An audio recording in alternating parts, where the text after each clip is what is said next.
میرے دوستو، انسان کو کل عقل بھی مل جائے تو پھر بھی اللہ کی حکمت کا وہ احاطہ نہیں کر سکتا۔ رب کریم کو زیادہ پتہ ہے کہ ہمارے لیے کون سی چیز بہتر ہے اور کون سی چیز ہمارے لیے نقصان کا باعث ہے۔ اللہ تبارک و تعالی کی حکمت یہ چاہتی ہے کہ میرے بندے پریشان نہ ہوں۔ رب یہ چاہتا ہے کہ میرے بندے کسی جگہ پہ بھی دقت اور پریشانی کا شکار نہ ہو، تو اللہ تبارک و تعالی نے راہ اعتدال اختیار کرنے کا حکم ارشاد فرمایا کہ تم اعتدال کے رستوں پہ چلو، معتدل زندگی گزارو، افراط و تفریط سے بچو۔ آج جس معاشرے میں ہم وقت گزار رہے ہیں، اس معاشرے میں ہم اس بات کو سمجھنے سے قاصر ہیں کہ اصل ہمارا مسئلہ کیا ہے۔ ہمارا اصل جو مسئلہ ہے اس کی شناخت ہمیں کیسے ہوگی اور ہم پھر اس تک رسائی کس انداز میں حاصل کر پائیں۔ ہم ہمیشہ اپنی آمدن بڑھانے کے چکر میں رہتے ہیں، ایک کام اور شروع کر لیں، پارٹ ٹائم جاب شروع کر لیں، کوئی سائیڈ بزنس اس کا آغاز کر لیں۔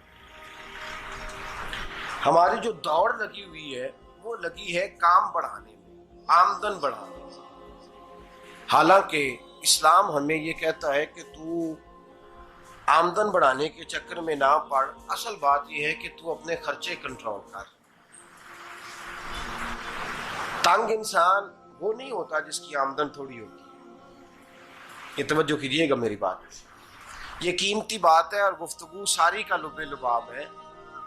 تنگ بندہ وہ نہیں ہوتا جس کی آمدن تھوڑی ہوتی ہے، اصل پریشان وہ ہوتا ہے جس کے خرچے زیادہ ہوتے ہیں۔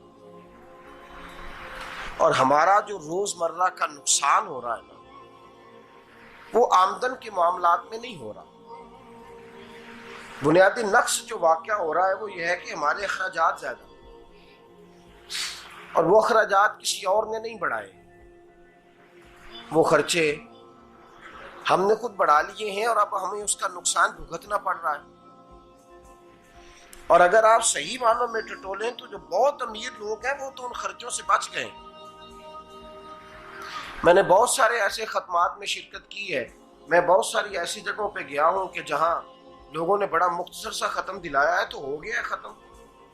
ختم کے معاملے میں کب کسی نے پابندی لگائی ہے کہ اس میں 200 آدمی شریک ہوگا تو تب یہ سال ثواب صحیح ہو سکے گا؟ کون کہتا ہے؟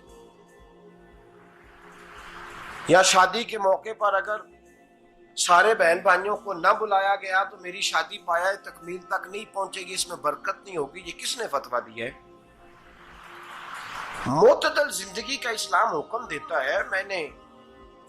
میں پڑھ رہا تھا کہ ایک بہت بڑا صدر ہے، غالباً سوڈان کے صدر کی بات ہو رہی تھی، تو اپنے بیٹے کی بارات لے کے گیا تو 4 لوگ گئے ہیں بارات، اور 15 لوگوں کا اس نے اہتمام کیا اپنے گھر میں کھانا کھانے کا۔ تو کیا شادی ہو گئی کہ رک گئی؟ تو بھائی راگ الاپنا اس بات کا کہ بڑی پریشانی ہے، کوئی سائیڈ بزنس شروع کیا جائے فلان جگہ فلان جگہ فلان جگہ، تو اصل معاملہ یہ ہے کہ پہلے ایک بندہ کماتا ہے تو پھر بھی گھر ہی چلتا ہے، پھر بڑا بیٹا ساتھ شامل ہوتا ہے تو پھر بھی گھر ہی چلتا ہے، پھر منجلا بیٹا شامل ہوتا ہے تو پھر بھی گھر ہی چلتا ہے۔ جو رونا دادا جی رویا کرتے تھے کہ بڑی مصیبت ہے، بڑی مشکل ہے، گاؤں میں رہ اکیلے ہوتے تھے اور وہ 5 بچوں کو اور 4 بچیوں کو وہ پالتے تھے، تو جو وہاں پریشانی تھی وہی آج پریشانی شہر میں آ کر پڑھ لکھ کر موٹی تنخواہ لے کر وہی پریشانی ہمیں ہے۔ تو میں جس نتیجے پہ پہنچا ہوں اس کو پڑھ کے، قرآن مجید کی چند آیات کو دیکھ کر اور اس مفہوم کی جو حدیثیں کتب احادیث میں پائی جاتی ہیں اور ہمارے بزرگوں نے ہمیں جو مزاج اس حوالے سے دیا ہے، میں اس نتیجے پہ پہنچا ہوں کہ مسئلہ آمدن کا نہیں، مسئلہ خرچے کا ہے۔ ہمارے خرچے بنیادی طور پر زیادہ، اور اگر پھر ہم زیادہ بوجھ خواتین پہ ڈالتے ہیں کہ وہ مطالبے زیادہ کرتی ہیں، اور اگر آپ مجھ سے پوچھیں تو خواتین کی بھی اگر کسی جگہ کوئی عادت خراب ہوتی ہے تو اس میں اصل کردار اس کا ہوتا ہے جو وہ عادت خراب تو کیوں اپنے گلے سے اتار کے آپ کسی کے گلے میں بات ڈالنے کے چکر میں ہیں؟ وہ خواتین کی طبیعت نہیں ایسی ہے. اصل بات یہ ہے کہ ہم نے عادت ڈالی ہے، ہم نے یہ مزاج ان کو دیا تو ان کا بنا ہے، نہ کیسے بن سکتا. تو اعتدال جب تک زندگی میں نہیں ہوتا، پانی پیاس بجھاتا ہے لیکن ایک گلاس ہی ہو تو پیاس بجھاتا ہے، بالٹی کو منہ کو لگائے گا تو کپڑے بھگو دے گا اس کے. حالانکہ پانی بری چیز کا نام نعمت ہے نا بہت بڑی اللہ کی، لیکن پیالے میں ہی اچھا لگتا ہے. کوئی مٹکا منہ کو لگائے گا تو تانگ ہوگا، پیالہ ہی بہتر ہے اس کے لیے. تو میرے دوست، مٹکے سے بھی بعض اوقات کام چل جاتا ہے، لیکن اگر کوئی کہے نہیں مجھے دریا ہی چاہیے تو اس کا تو گھر بہ جائے گا، سارا گھر بہ جائے گا اس کا. ہمیں دریا قابو کرنے کا موڈ بنایا ہوا ہے تو اس سے گھر بہا کرتے ہیں، اس سے گھر بنا نہیں کرتے. گھر پیالے سے پانی پینے سے بنتا ہے. اگر تو دریا پہ قبضہ کرنے کا موڈ بنائے گا تو گھر بنے گا نہیں، گھر بہ جائے گا. آگ نہ ہو تو کھانا پک نہیں سکتا، لیکن ہلکی آنچ سے کھانا پکتا ہے. اور اگر آنچ تیز کر دی جائے تو جی قرینے قیاس بات کر رہا ہوں، میں عقل سے ماورا نہیں کر رہا. قرینے قیاس سمجھانے کے لیے مثالیں دے رہا ہوں. ہلکی آنچ پہ کھانا پک جاتا ہے اور آگ تیز ہو تو کھانا جل جاتا ہے. تو کھانا اتنی دیر کھانے کے قابل رہتا ہے جب تک وہ ہلکی آنچ پہ پکتا ہے. تو جتنی مرضی تو کہتا ہے نہیں میرا گزارے نہیں، آگ تیز ہونی چاہیے، تو میاں جل جائے گا، جل جائے گا. ہوا نہ ملے تو سانس نہیں آتی، ٹھیک ہے؟ آکسیجن نہ ہو تو سانس، ہوا نہ چلے تو گزارا نہیں ہوتا. لیکن اگر تیز چلے نا،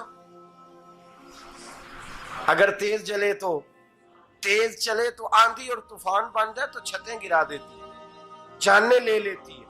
ہم ہیں طوفان کے چکر میں، ہم ہیں دریا کے چکر میں، ہم ہیں بڑے لاؤ کے چکر میں. تو میاں ہلکی آنچ ہی اچھی ہے، یاد رکھ. اور ایک گلاس پانی کا اعتدال سے ملتا رہے تو وہی ملتا رہے، ضرورت کے وقت وہی بہتر ہے. تو پورے دریا پہ قبضہ کرنے کا پروگرام نہ بنا، تانگ ہو جائے گا.